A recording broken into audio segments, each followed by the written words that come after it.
Felipe's story, working at the UN, is certainly one that needs to be admired. He began his career at the UN, firstly as an intern, and then he gradually built his way up in his career in public service.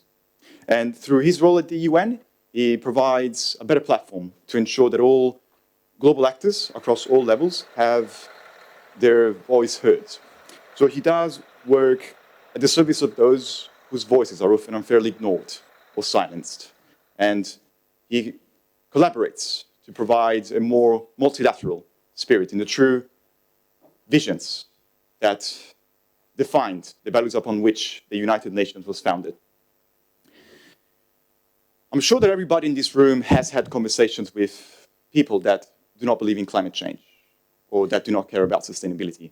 And such conversations, they may be disempowering, upsetting, demotivating. But from today, such conversations no longer have to be this way, because Felipe is going to give us the tools and the necessary insights to address these conversations in a constructive manner. As such, I would like to give a very warm welcome to Felipe Queipo. My name is Felipe. Well, we met before. Some of you, we have had the chance to talk. I happen to, I think, have the best job in the world, working at the UN as a communications officer, for me. I'm sure that everyone, all your advisors and professors think that they have the best job in the world, and I hope that they feel that way, because I think that the best tool that I can tell you to have to be an effective communicator is passion. Passion about what you do, and anything that you want to do in life, make sure that you become the very best at what you want to do and what you want to convey. I'm not going to bore you with long speeches. I'm going to show you 4 videos today. Let's have fun. The one yesterday was an introduction to the UN. The 4 that I'm going to use today are communication tools that I use often to speak on the different issues that we treat at the UN, and one of them is climate. So we're going to talk specifically about climate. The 4th video is specifically on climate, but I'm going to talk with you about communications in general, how to be an effective communicator with those audiences that are not very receptive. And there's no secret to convince someone of something, by the way. So, sorry, if you came here to figure out how to convince everyone who doesn't believe in climate change to believe that it is real, I don't have the answer. What I can tell you is what I have seen that works with different audiences that are not very receptive, but that we can find a way to communicate effectively. So let me start, instead of me talking, with the first video. Would you mind sharing the first video, Greta? I think it has to do with kind of like the emotion. She didn't really kind of like lose her cool while trying to explain why it matters. She was in a position of authority. She knew what she was talking about. To someone who, I'm not involved in that stuff. That has nothing to do with me. This is not for me. This is usually when I live in Harlem, in Manhattan, in New York City. And at the beginning, when I first moved there and I told people I work at the UN, they say, what does the UN have to do with me? That is not for me. That's not stuff for me. And what people don't realize is that the work that happens at the UN and the meetings in groups like this, imagine this being the General Assembly instead of that group of fashion experts, talking about how to impact the lives of millions and billions of people on this planet. How many of you have a cell phone? Raise your hand and use cell phones. You know what a satellite is, right? Who do you think determines the orbits of the satellites? The US? A specific country, each country independently, depending on the International Civil Aviation Administration of the United Nations in Montreal is the one that determines where the satellites need to be positioned so they don't collide with each other and we can provide services. So the UN is involved in cell phone communication, satellite communication. How many of you have a passport? Can you raise your hand? The biometrics, who determines the standards of the biometrics? Same administration. In fact, is the Civil Aviation Administration and the International Telecommunications Union that determines the satellites for cell phones. And the ITU is the oldest entity. It dates from 1865. Now, the UN was created in 1945. So you may be surprised to know that many entities within the UN system precede the United Nations, even the League of Nations. The International Telegraph Union is what preceded the ITU, International Telecommunications Union today. So what happens at the UN really trickles down. So why I'm saying this? Because one of the main challenges we face at the United Nations is twofold. The lack of public support because of the lack of public understanding. People think that the UN is useless, particularly in developed countries, economies that are advanced, the global north versus the global south, as we describe it, think the UN really has nothing to do with me, it is not important, it doesn't impact me, it's useless, it's a waste of money, we should pull out of it, look at all the conflicts that we have, and so on. That lack of public support is because of the lack of public understanding. They really don't know the limitations that we have. The United Nations is the best hope for humanity, but it's an instrument, it's a tool in the hands of 193 member states. We will be as useless or as useful as member states allow us to be. So we rely heavily on the willingness of member states to use the United Nations properly for this. How do you convey this to your neighbors when you have like 5 minutes and they're concerned about what they're gonna have for dinner or what they're gonna do next month when their lease expires? I mean, how do you convey those? Well, part of the communications efforts of the United Nations is engaging to a level that people understand because they feel connected, because they feel that we can talk about the same issues. And sometimes we use cheesy tools. We have seen one, that's not a UN video, by the way, that's a movie. But I'm gonna show you 2 videos together. Now, would you mind, those are videos about partnerships that we have developed with entities, an NGO in this case, Project Everyone. So the first video is the global goal, or we have a plan. And the second one is how that video came to be from one of our partners on how to engage with specific audiences.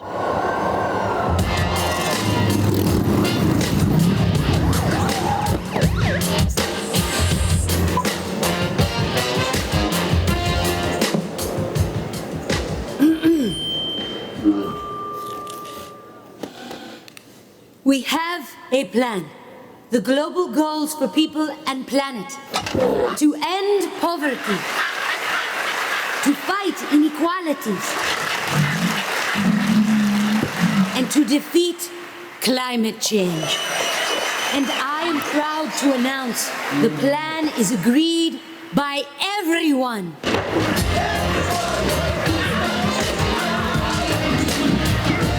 The United Nations has launched a plan to fight poverty, injustice, and climate change. Tell everyone.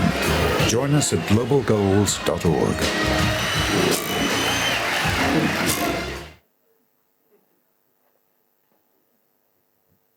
We can also watch the second one, the next one. This is Liam Neeson. I just need 1 minute of your time. Here's an unbelievable plan that is actually been agreed by all the countries in the world. End injustice, end extreme poverty, fight climate change. And let's try and get an ad into every cinema in the world.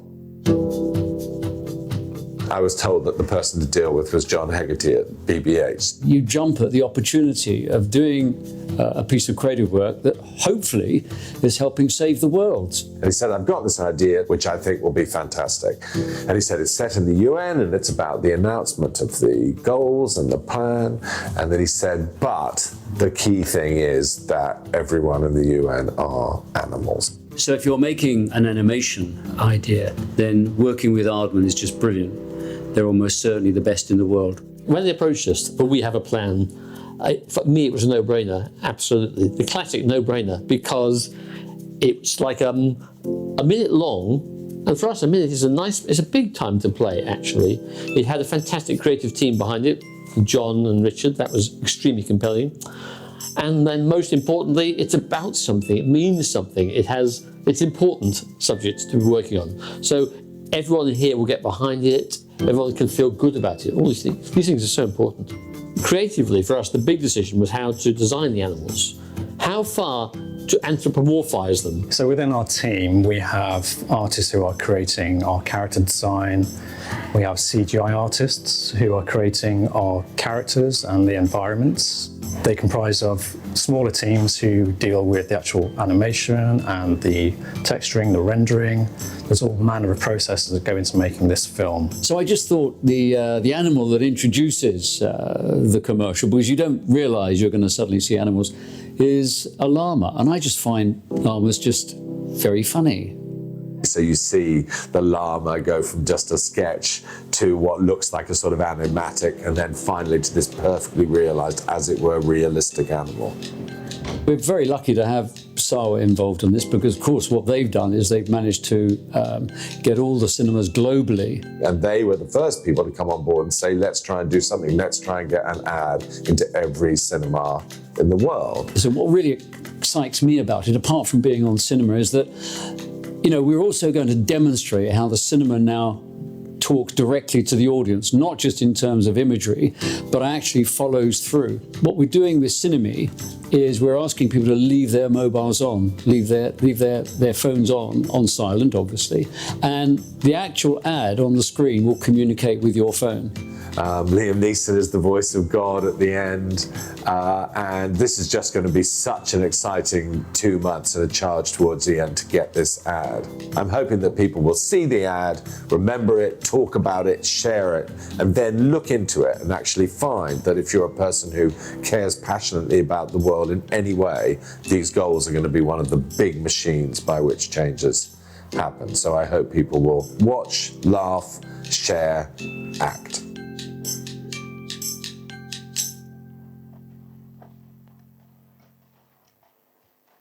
We knew that we would receive opposition. We knew that people would just question, why a global agenda? Is this the one world order that everyone's talking about? Is the UN here to take away our guns in the United States for the conservative people? So, oh my goodness, is the UN here? It's a communist socialist system that the men in black are going to come in helicopters and take things away from us. Believe me, I hear it. Recently, we have heard about the myths on the COVID-19 vaccines and the chips that Bill Gates put in them to track people and monitor. I mean, we have heard it all.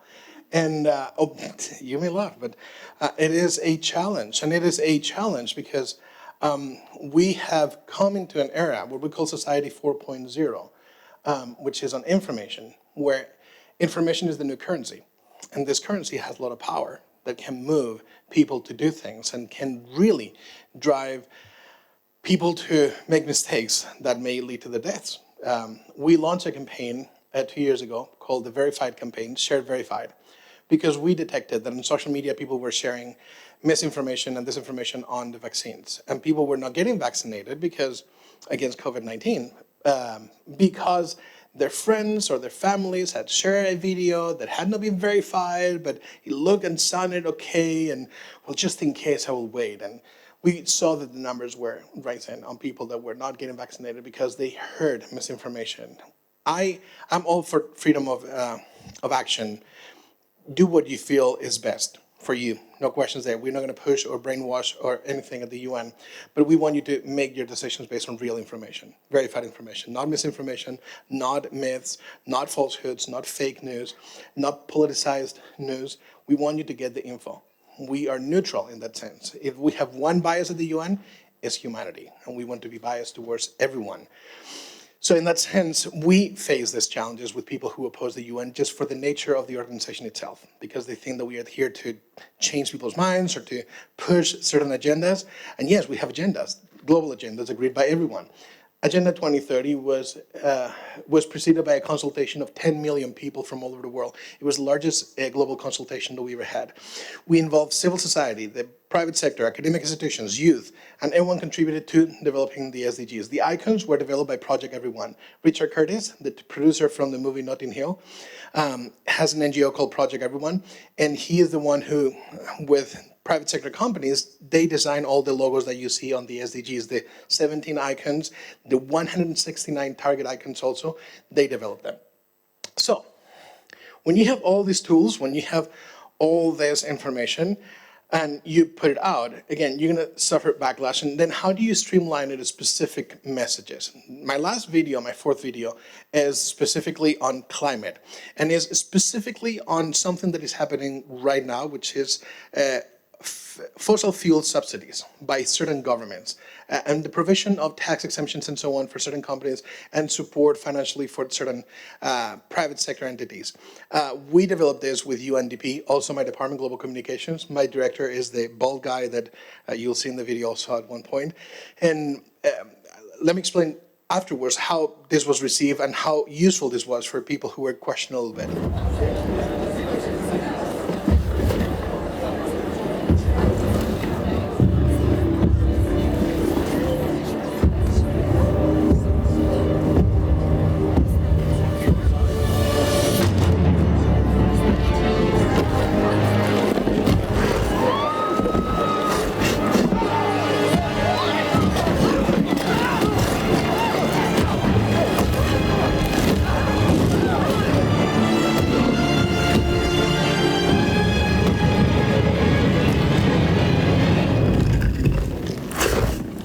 You okay?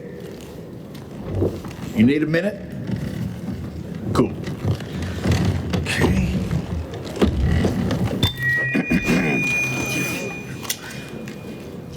Listen up, people. I know a thing or two about extinction. And let me tell you, and you'd kind of think this would be obvious, going extinct is a bad thing. And driving yourselves extinct in 70 million years, that's the most ridiculous thing I've ever heard. At least we had an asteroid. What's your excuse?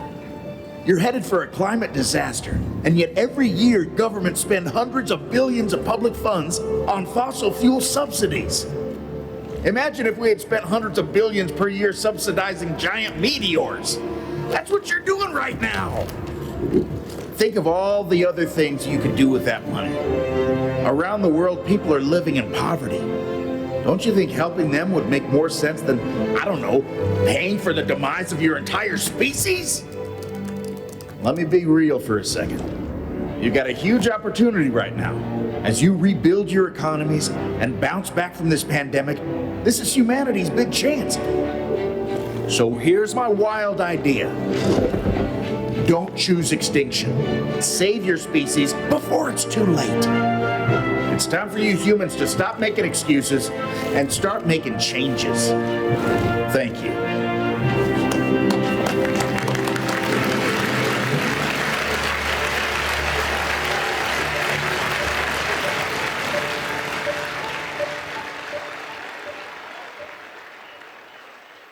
So, a video is not going to convince anyone of anything, but it's an amazing conversation starter. And it's an amazing way to present an idea and talk about it. And people say, well, why does the UN care about subsidies when the industry provides so many jobs and it supports the economy and GDPs are so dependent on fossil fuels? We have the same argument with weapons. We talk why the weapon industry is so large and we criticize it so much when it provides so much for the GDPs of certain countries. Funny enough, the Security Council of the United Nations, the 5 permanent members who have veto power, the US, the UK, Russia, China, and France, are the main producers and exporters of weapons in the world. They benefit the most from conflict. They're the ones who make the most money when there's war, because they sell weapons.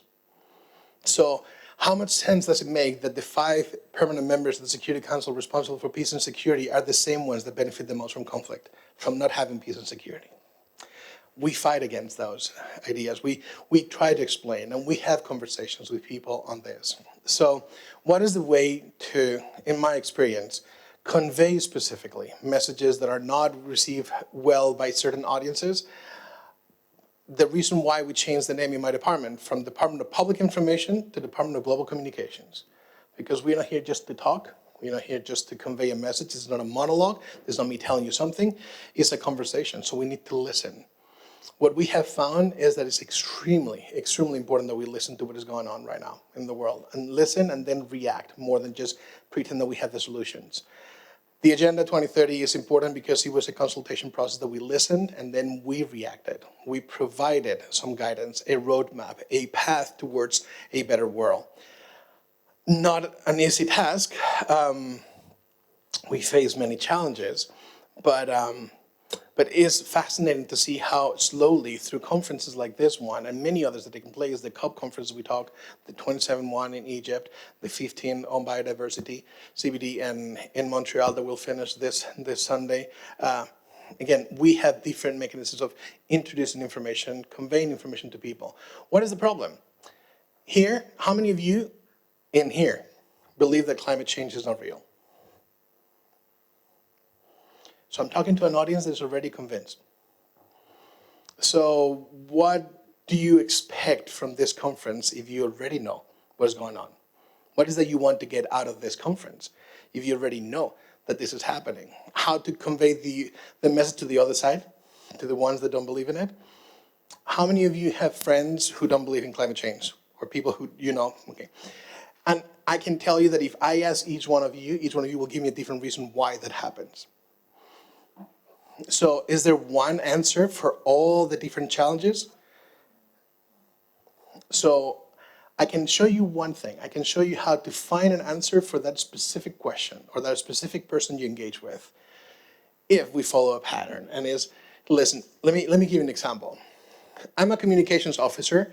I know a little bit about sustainability, the United Nations, and the work that we do.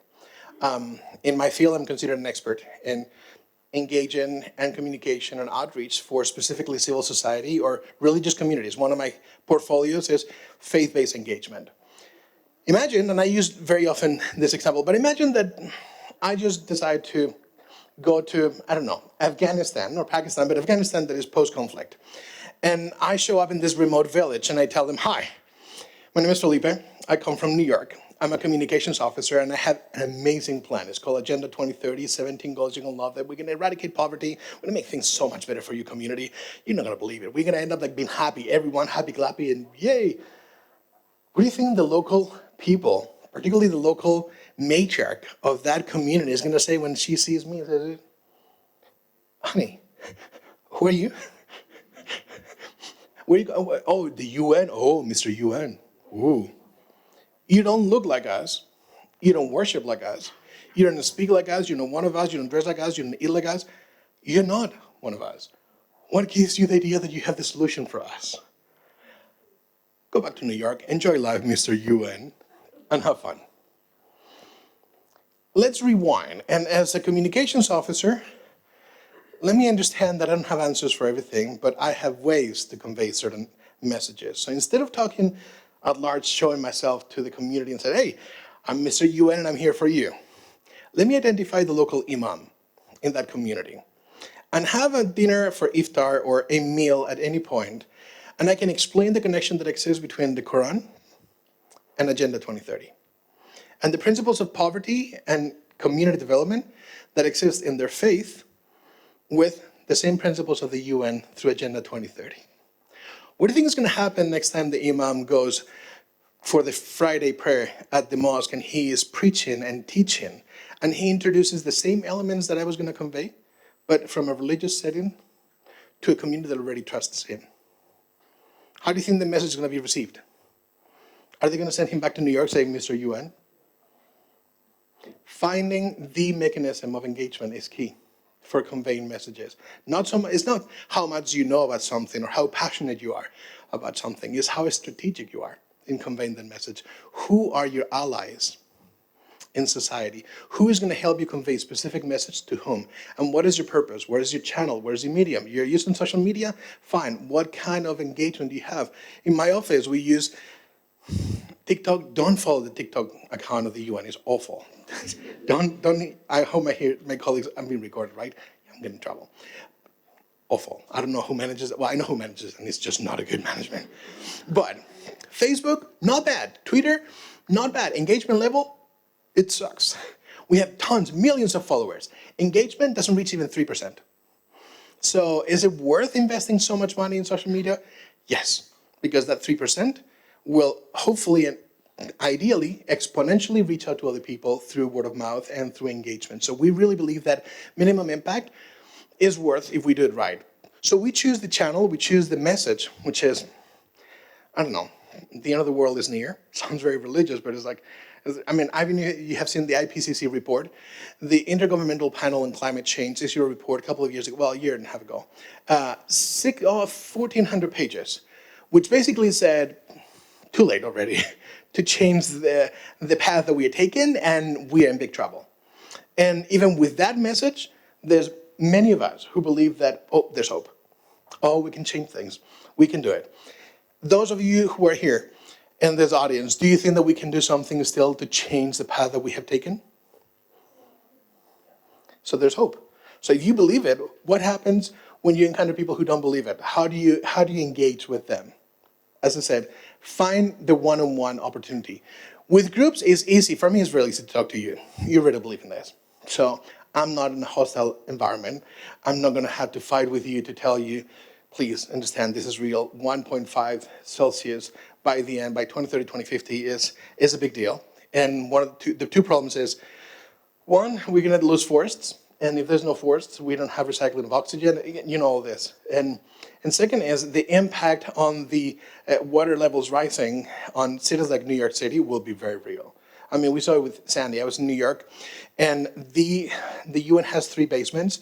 2 of them were completely flooded. The other one, the third one, was half flooded. We lost the largest printer in the US. We used to print our own publications. We have not been able to recover like years later. So we lost. That is the impact of just one storm. Imagine when things get worse, and they're progressively getting worse. Are the COPs effective? COPs meaning the Conference of the Parties. 27, as I said, in Egypt, 15 on biodiversity in Montreal. Some of you have been to the one in Egypt, right? How many of you have been to a COP, to a Conference of the Parties? Okay, 1, 2, 3. What do you think? What was your impression on that conference from your participation? There were a lot of people there, and there were some good discussions going on, but there was a lot of pessimism from university leaders in particular, I would say. So there were good commitments, but not a lot of backing in what they were actually saying. Academicians tend to be very gloomy sometimes when they look in the numbers and the data is like, oh, the end of the world, my goodness. Sure. Who else? There are 2 more hands. I think like there were 2 different, I felt like there are 2 different roles in a COP. Like this year, like there was the negotiations, which was very formal and also very technical, and then there was like a lot of pavilions and side events that helped to show a very diverse climate message. Like for example, I think there's a first indigenous pavilion, and then there was also a food pavilions and children and youth and climate justice pavilions for the first time. So I feel like it helped to show that the climate message is much more diverse as compared to previous COPs, and I felt a lot of hope and joy in learning so much also from those parts of the COP rather than the listening into the negotiations, which are like really slow and also could have like a lot of politicking going on. Yeah. Politicking at the UN conference are strange. There was a third hand, right? Do we have a mic? Oh, there's a mic. Look at that. Standing mic. Oh, there. Yeah, I was at COP27 as well, and I don't really have too much to add. I kind of thought, pretty similar. The negotiations were kind of interesting as far as quite, I don't know, I found it a little bit like archaic, I suppose, the way that it was, countries were still arguing over whether or not things should be, I kind of get it as far as like the wording goes. It is important if in like 100 years, if a comma's here or there, it can be interpreted differently. But I still think the urgency from some countries, and I found it quite interesting, there was still obviously a lot of vested interest there. I think there was 620 fossil fuel lobbyists or something like that. So by delegation, fossil fuel lobbyists were the biggest there. And I found the side events and the pavilions quite interesting as well, but a lot of it was kind of almost just countries. It was pretty much just advertising for countries, telling them, oh, look how good we are, look what we're doing, we're incredible, which in some cases is true, but a lot of the time it was also like hey, great, we've got this carbon capture and storage, so now we're mining clean, or sorry, we're digging up coal clean, and we're still burning coal, but now it's clean. So, yeah, I thought quite similar. Thank you. From a UN perspective, I have a big problem with this. 3 people attend, 3 approaches, which is like, yeah, it was okay.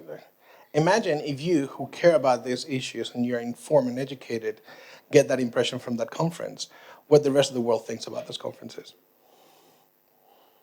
Imagine that they just turn on TV, Fox News or CNN, and the only thing they hear is huge failure at the United Nations Conference on Climate in Egypt. That's the headline, and that's all they will hear. There's a failure. Why? They will not get into the details of the negotiations, the lobbying aspect of the fossil fuels companies, or the subsidies that are expanded, or the justifications of member states because we're doing better. They're doing worse. Look at them before you look at us.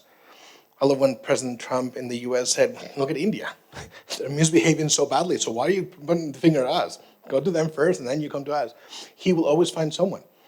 People use the victimization process. Yeah, I'm bad, but he's worse. So you go to them first, and then you come to me, and then eventually you will never get back to you because there will be another excuse to just blame someone else.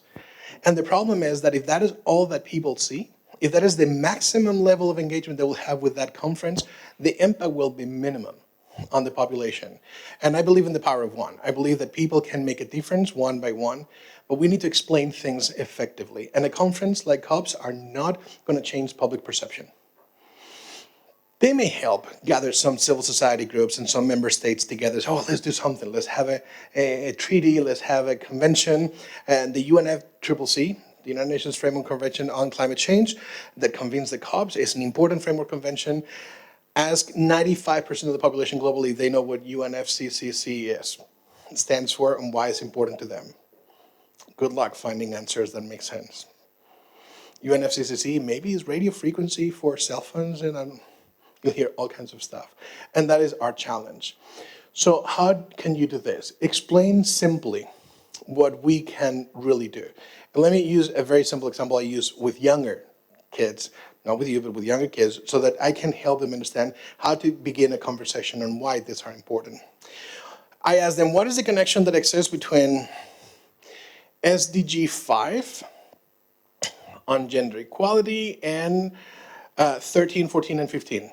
Climate action, life underwater, and life on land, or climate at large, or even inequalities, SDG 10 that we also have. And these are thinking, what is the inequality, or gender inequality, what does climate change have to do with gender inequality? And then you explain, imagine that 9 million people in New York City do not recycle. We decide not to recycle, all of us at the same time. We decide, whatever. The impact on the climate is going to be real, but not so much in New York, which is going to be, we have the resources to tackle it. But what about in the Horn of Africa? What about in Somalia, that is going through a drought? Is going to exacerbate the problem. And what happens in Somalia is that there are certain villages where they don't have water because there's a drought. So what do they need to get water? They need to go to a well, which is far away. The connection exists. And the problem is that unless we explain this in a simple way that people can get, it's like, oh, maybe there's something to it. Maybe there's a conversation to be had about this. Can we appeal to the humanity of people? Can we connect with people at a human level when we can tell them this matters to you because it touches on something that is important to you? I can promise you one thing, the SDGs, there's one SDG for everyone. There's something that touches on something that everyone cares about. And the idea is, how can we really become effective communicators if we don't appeal to the humanity of people? We can't. Communication is about human-to-human interaction. And the idea is, how can I really become an effective advocate for something if I'm not even passionate about that something? If I don't believe in it, you cannot give something you don't have. So unless you have passion about something, you cannot convey that passion. People will not feel it. And they say, he's full of BS. Whatever, it's same old. And that is one of the challenges, that people mistrust the messenger, in this case, the United Nations. Why? Because of failures and mishandling of situations. Fine. Could you please be the advocate for us? I've said this before, the UN needs you much more than you need the United Nations. Could you please help us convey these messages? Because it's not because they come from the UN, they're true. they're impacting the lives of people. We have seen now in Panama, an island that has been occupied for 100 years, now they're evacuating and moving into inland, and the government has provided shelter and is building housing there because the water levels are rising, and in the next decades, it will be inhabitable. It will not be able to be occupied. And already we have seen that. For the first time in history, we see climate refugees. We need to add to the 70 million people who have been displaced due to conflict and to different persecutions, climate refugees. What are we doing to the planet that even the planet doesn't want us to live in some places? And what are we doing? So long as it doesn't touch on New York, Washington, or London, we will tackle it. Let's do another conference, another COP next year to talk about it. That's the answer. Let's do conferences until we have nowhere to do a conference at. So why the urgency? Because scientists are telling us we have no more time to waste. And you are a generation that you will pay the price of the mistakes being committed today. So you can prevent the mistakes being committed today from impacting your future and that of your children and your future generations. I believe that we can do it. I wouldn't be working for the UN if I didn't believe that we had time to change things. I believe that we can achieve Agenda 2030. Tough, yes. But we have the mechanisms, we have the tools, we don't have the commitment yet, but that's where you get into action. Through your activism, through your activities, through your education, through your pushing, through your voting, you will be able to change things. Not tomorrow, but today. And the idea is, okay, how do I convince my family, my parents, my siblings who are deniers or they don't really care because it doesn't impact them? How do I convey this message to them? Appeal to their humanity, appeal to something that matters to them. There's always a way to convey something that is important to people, be it job security, the economy, food security, extremely important, education, quality education, access to water. Many of us are very privileged to live in very safe environments, protected by laws that ensure that others don't have, but it's okay, we have. My duty, I'm the Prime Minister of country X, like my country in Spain. So I'm the Prime Minister of Spain, so I care for the people in Spain. Yeah, Portugal is cheap. We will help them as much as we can. Maybe 0.002% of the GDP can be dedicated to foreign aid. But my duty is to my people. That kind of sentiment is what then we do personally. Yeah, my family first. We care about other people, but we need to care for us first. It's my duty to protect my family, to provide for my family, which is true. What we don't realize is that when we don't care for the neighbor, when we do not provide or we do not service those around us, it will eventually impact us negatively. And we cannot live in silos. We have built societies in a way that we need to live. I mean, globalization, it didn't come to go. It's here to stay. And globalization can have many different versions or many different expressions. But one of them is that we share one planet. And this planet that we share with certain resources is a beautiful place so long as we care for it. Collectively, not individually. I can contribute individually. I can expand from my neighborhood to my community, to my municipality, to my region, to my country, to the global, the universe. Maybe ET will come one day and say, hey, good job. But the idea is, how can we do it now? And again, it's just collaborating. It's the synergies of not working in silos, but bringing people together. For that, I think that the COPs are valuable. The Conference of the Parties are important because if there's one thing that the UN has, is the power to convene people and to bring them to the table and talk. And talk is cheap, but many of the actors that participate at the COPs, they tend to go back and then implement certain programs in their communities, in their villages, in their cities, and we have seen an impact, a very positive impact. In the 15 years that took place in the MDGs, the Millennium Development Goals, between 2000 and 2015, we reduced extreme poverty by more than 50%. We did not achieve the goal of eradicating extreme poverty, but reducing extreme poverty by 50% is a huge, huge achievement, and we don't talk much about it because we didn't get all the way. Well, let's take each day one day at a time. Let's make sure that we count our blessings and we really appreciate what we have achieved, and let's keep working until tomorrow. And the idea is, what can you do? Well, find something you're passionate about.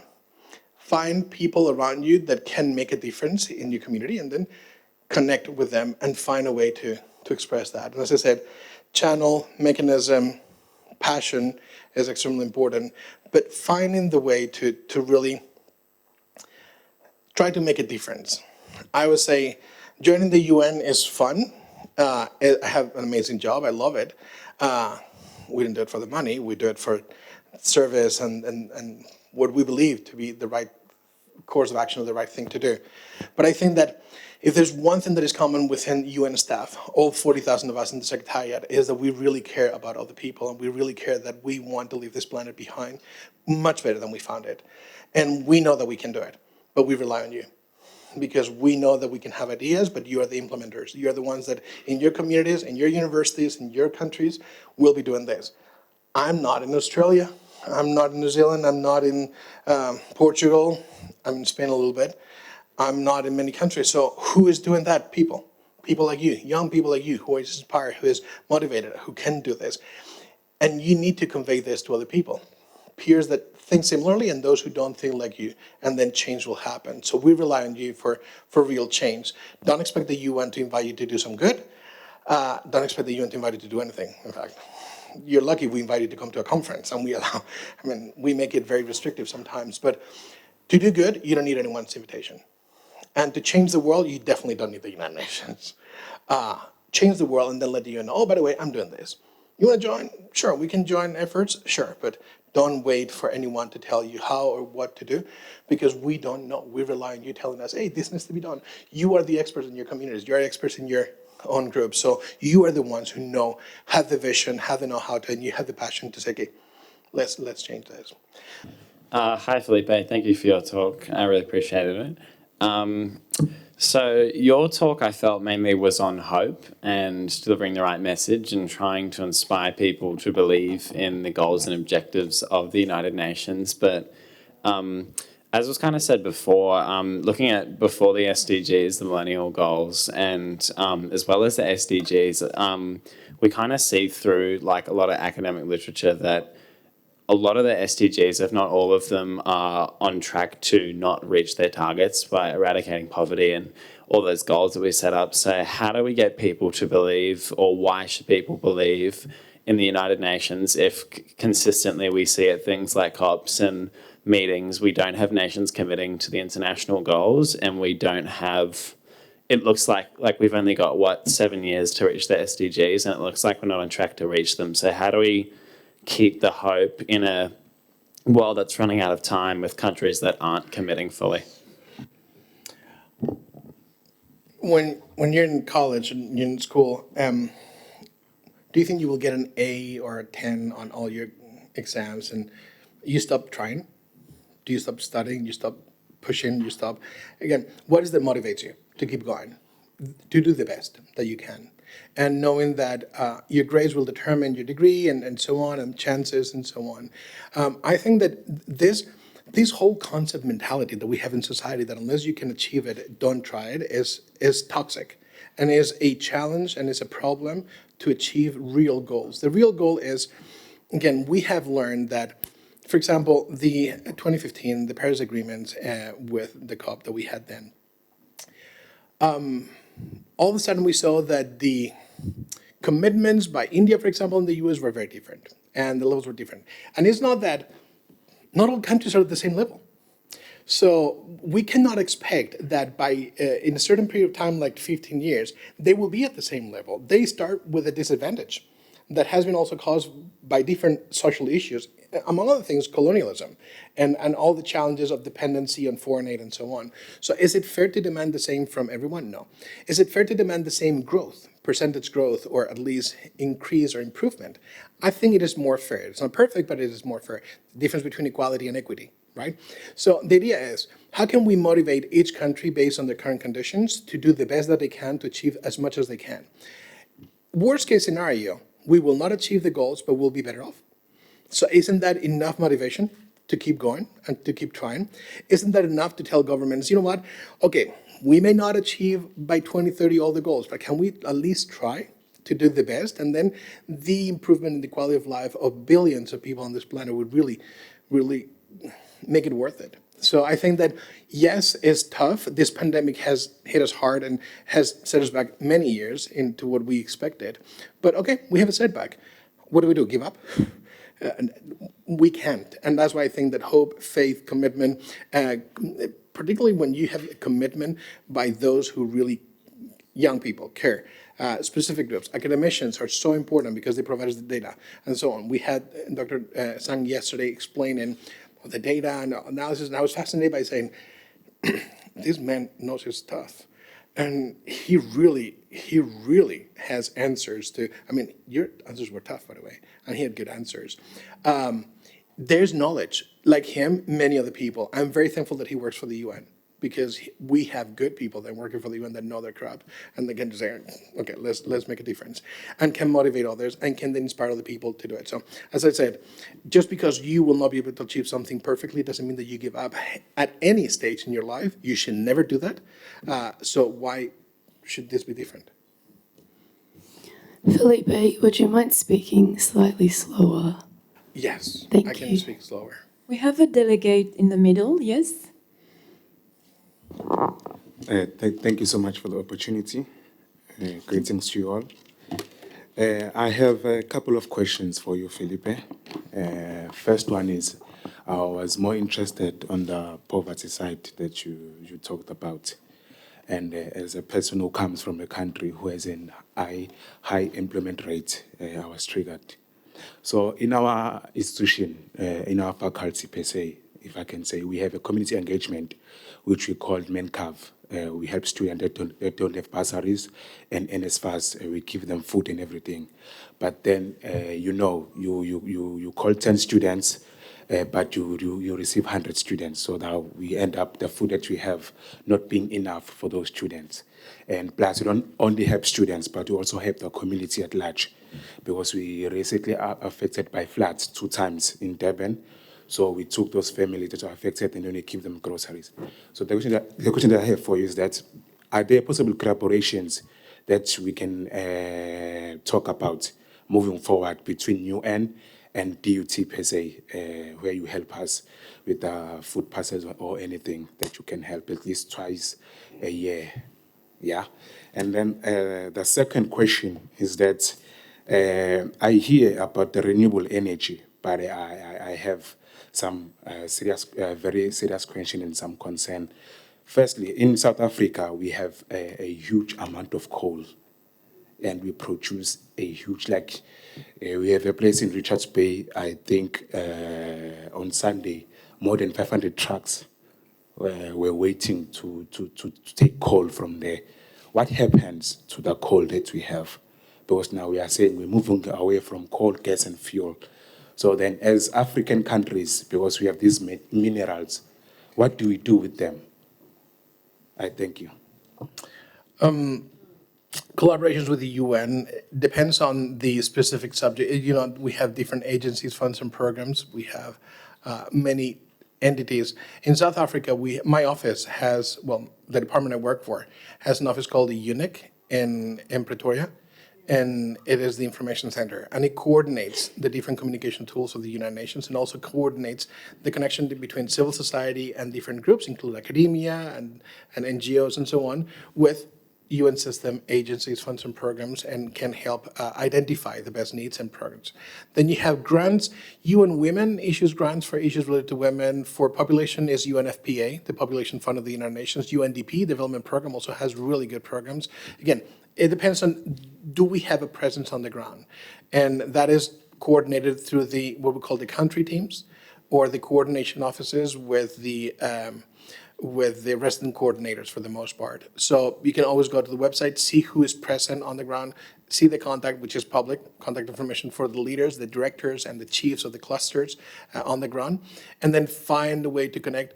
If there's any specific issue, you can always find if there's part of the program, a framework of collaboration with the government, if the government of South Africa is really collaborating already on different projects that you can join. So that is the collaboration portion of the UN. From headquarters in New York, the problem we have is that we think that we know it all, and we don't know it all. We think that we have all the answers to all, and we rely on the ground to tell us, hey, what's going on? Because from the Watchtower in New York City is pretty, and it looks fun, and it looks cool in videos. but that isn't the real UN. The real UN is on the ground. When I visit the communities in Cartagena de Indias in Colombia, and I work with the Wayu community or the indigenous communities there for women who have been victimized because they've been raped or sexual violence or domestic violence, and we do programs with them, that is the real UN. So to know what the community needs, you need to be there. And from New York, we know very little. From reports, not the same. It's not the same sentiment. It's not the same motivation. So if I have an invitation for you is if you want to work for the UN, try to work for the UN on the ground, not in headquarters. It's fun, as I said, and it's great, and we do great coordination work. But if you want to experience the UN helping people firsthand, that is it. So again, collaborations exist, but they rely heavily on the ground coordination, not so much from my office in New York. Renewable energies and coal in the country is the eternal question. What happens with the economy? What's the impact of the economy for the development of renewable energies? Do we have the infrastructure to provide for it? Can we replace it? Can the jobs that are taking care of coal, for example, as you say in South Africa, is it possible to replace them gradually through government programs so that they can be transferred? Because you need to be trained, you need to be retrained, you need to be educated, you need to be provided with equipment and all. Does the government have the infrastructure? Is there any international aid that the UN can provide for training and things? So yes, UNFCCC, but also other UN entities and mechanisms, UNEP, UN Environment Program, UN Habitat, when it has to do with urban development or communities and cities, sustainable cities and communities, SDG 11. There exist programs and also collaboration with the private sector. The public-private partnerships and the development of those partnerships, and particularly through foundations, provide money to be able to equip with not only the tools, but also the capacity and the training to transfer. The willingness of the government has to be there. The UN can guide you. The UN can inspire you, motivate you, and say, hey, yeah, let's do this together and let's invest. But if the government of Spain doesn't want to invest in infrastructure, there's very little that the UN can do. We can force anything on anyone. I mean, we can invite, we can motivate. Right now, we were talking yesterday about green hydrogen. Green hydrogen is something that Spain, my country, now is, they just 4 or 5 days ago, there's an agreement between the European Union and the Spanish government to create a pipeline under the sea, really. It's the Mediterranean Sea, but connecting Marseille, I believe, with the east coast of Spain to transfer green hydrogen. We got the green hydrogen after developing the project for natural gas. And the European Union said, we will not give you we will subsidize 50% of the infrastructure if you, instead of using natural gas, use it for green hydrogen. And Spain said, oh, sure. We don't have green hydrogen in Spain. But we will get there. That is the idea. But at least the motivation behind the international subsidies or support towards infrastructures that can help change, because we have natural gas. We also are routed from Algeria to Spain. Well, now it's Algeria to Italy and so on. But from Morocco, for example, we get energy into the Iberian Peninsula, into Europe. So there are different mechanisms of creating alternatives to the current energy sources if we provide the subsidies, and the international organizations, the European Union, the African Union, the Organization of American States, and so on, provide the support and the backup for those plans. And eventually it will happen. I mean, right now we heard in the news in the last couple of days that the US has finally cracked some kind of like mysterious or reached a benchmark on nuclear fusion, and how it's evolving to the point that it is becoming more of a reality towards clean energy in the future. The European Union this year, nuclear energy, clean energy, for purposes of subsidies instead of fossil fuels. We talk about the restrictions for imports into the European Union of products that have an impact on the environment, like chocolate and coffee and tobacco and so on, even plastic. So again, there are mechanisms internationally that can happen, but can we replace the economy or the job sources in specific countries? We need the countries to be committed. Internationally, you cannot push. The UN cannot force anyone to do anything. We can invite, we can motivate, we can coordinate, but we cannot impose. Let's take a question from the delegate at the front. Hello. I'm Precious from South Africa. I'm interested in kids. I love recycling. I collect cans every week. It's like part of my exercise. I just collect cans. There are people who come from very disadvantaged communities that comes to open our bins, just trying to find cans, because in South Africa you can get money out of that. So when everyone is drinking in the township, I usually go there. I drink myself sometimes. But will remain to collect the cans or the bottles, so that when they come, you just find everything piled up, ready for them, and they go exchange it for money. But I want to involve children. So my question is, can I be assisted with formal material for children, maybe animated, cartoon, whatever, videos, so that I can not just like say, hey, let's go out for activities, collect cans and bottles. I just want to train them, teach them, and let this grow with them. Let their behavior be formally produced, whatever the case is. So if I can be helped with any websites where I can retrieve anything that is UN-based, so that I can carry on whatever I'm doing, and they can take the torch from me and influence, other people as well. Do this at school. I mean, I feel like for children, it's easy. Even if you can go door to door, whatever, it's easy when you with children. People are more kind to children, to listen to them. However they convey their message, it's so easy.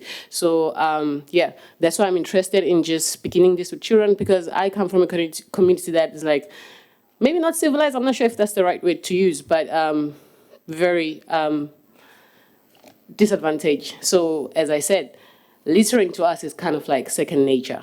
And the only way we can do it is to begin a generation that is going to be different from that. So yeah, basically, is there any material that I can use to help train children? We will do the activities, collecting, recycling, whatever the thing is, but like also just have a sit down, talk, formal conversations, yeah, that's about it. Thank you.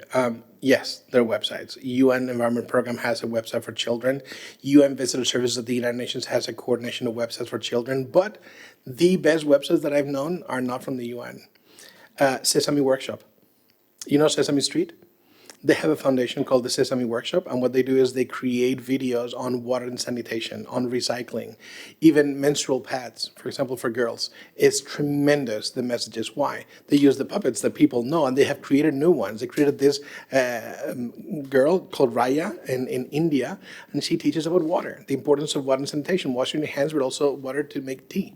And that is a coordination that we have of different programs. The High Commissioner for Refugees of the United Nations has coordinated some of those. So they exist. You can go to, I'll be happy to provide different websites so that they can be shared with you. No problem. But if you go to YouTube and you search for, again, Sesame Workshop Water, Sesame Workshop Recycling, you will find that many of the institutions we work with, and we partner with Sesame Workshop because they're an NGO. They're officially affiliated with my office. I know their vice president well because we usually coordinate. They've done a mobile app for India also on, again, how to motivate children to do certain things, which is keeping the environment clean and recycling, and the importance of not just disposing of waste outside of the bins and things like that. So yes, they exist. But thank you. And it's key that you involve children. It's important that, because it is very hard to train an adult. But it's extremely easy to show a kid how to do the right things so that then it permeates in the rest of society, and then they can teach their own families. Thank you. The next question from the delegate on my right. So first, I just want to say thank you, Felipe. Really incredible speech. My name is Dana. I'm a delegate from Israel. And I wanted to ask you if you can provide some guidance on how to convey the pathway between how sustainability can solve other issues as well, especially when you're having a conversation, when the only mechanism you have is a short conversation and no videos or anything like this. You only have a short period of time. And having a conversation with people who feel that sustainability is an issue of privilege, and bringing the link between ability and need a bit more strongly.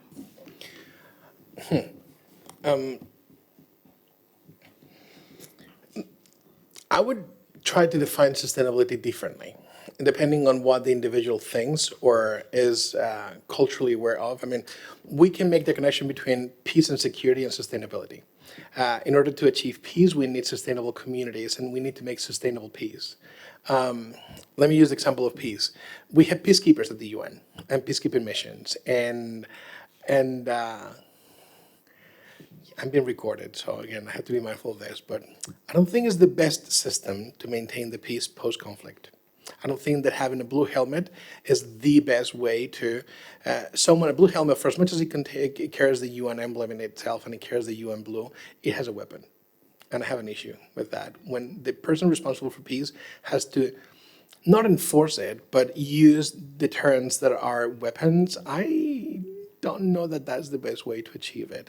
And second, how do you obtain sustainable peace in a community where there has been crimes against humanity committed against population? Let me explain. Post-conflict, sustainable or sustainability in a community cannot be understood without knowing that the perpetrators of the crime and the victims and the families of the victims of the crime had to coexist together in the same village or in the same region. How do you choose sustainability? How do you explain sustainability to them?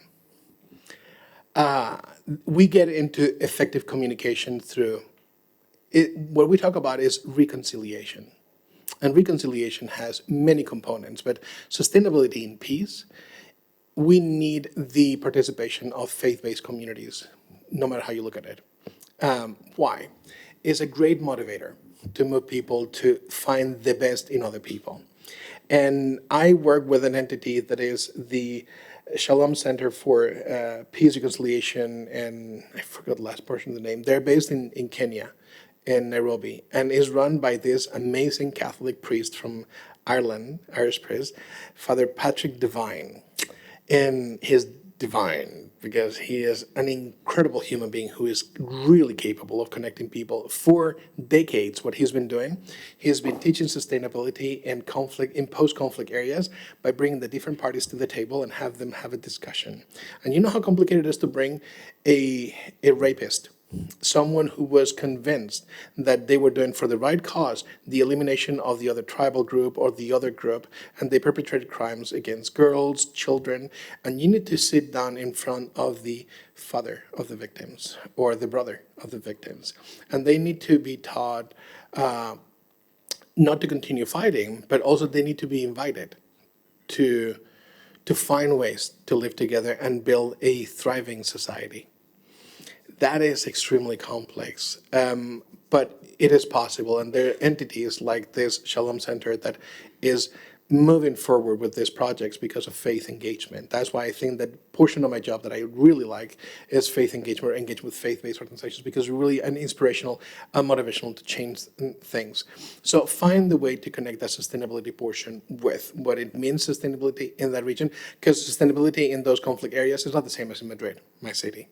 And it's not the same as in Lisbon, Portugal, or New York City, New York, or the islands in Hawaii or any other remote area. I live in, by the way, you said yesterday about islands. I live in an island in Harlem, in Manhattan. Does that count for I don't know, for a real island? Yes. Good. I'm an island person then. But how do you understand sustainability is important. So as I said before, to effectively communicate, you need to listen. Find the way that they consider sustainability. And for peace and security, for example, conflicts in the Middle East, conflicts and, as I said, the conflict in Yemen with regards to the coalition of Saudi Arabia with Morocco and Jordan and so on, the current conflict in Russia against Ukraine. Sustainability has many layers. Let me say one thing. I'm not going to be someone who will justify what Russia is doing against Ukraine. It's an illegal action and is a violation of human rights. But there's a huge distinction between justification and explanation. We must explain how we got to this point. We must explain what has led us to a non-sustainable environment in that region so that we can understand that sustainability is not only the climate. That is one portion of it. It trickles down to all levels of society. So if I want to be fair with the whole situation and explain to children, particularly when they have questions, why did Russia attack Ukraine? Well, I'm not going to justify saying that it was justified or it was right, but I need to explain that there are certain perceived fears on the part of Russia that they felt that NATO was coming too close to them. Justified or not, but that is the explanation. And we need to say that this is not something new and that we have evolved to conflict, that we must explain. We need to be willing to talk about certain issues and not just dismiss them because we are against them. So as I said, one thing is justification. It's not justify what has happened, but the other thing is explanation. And that portion really will help find environments where we can really maintain status quo or improve the quality by finding ways that will be sustainable, meaning we will not deplete resources today that we will need tomorrow, including social capital and social engagement that are so important in sustainability.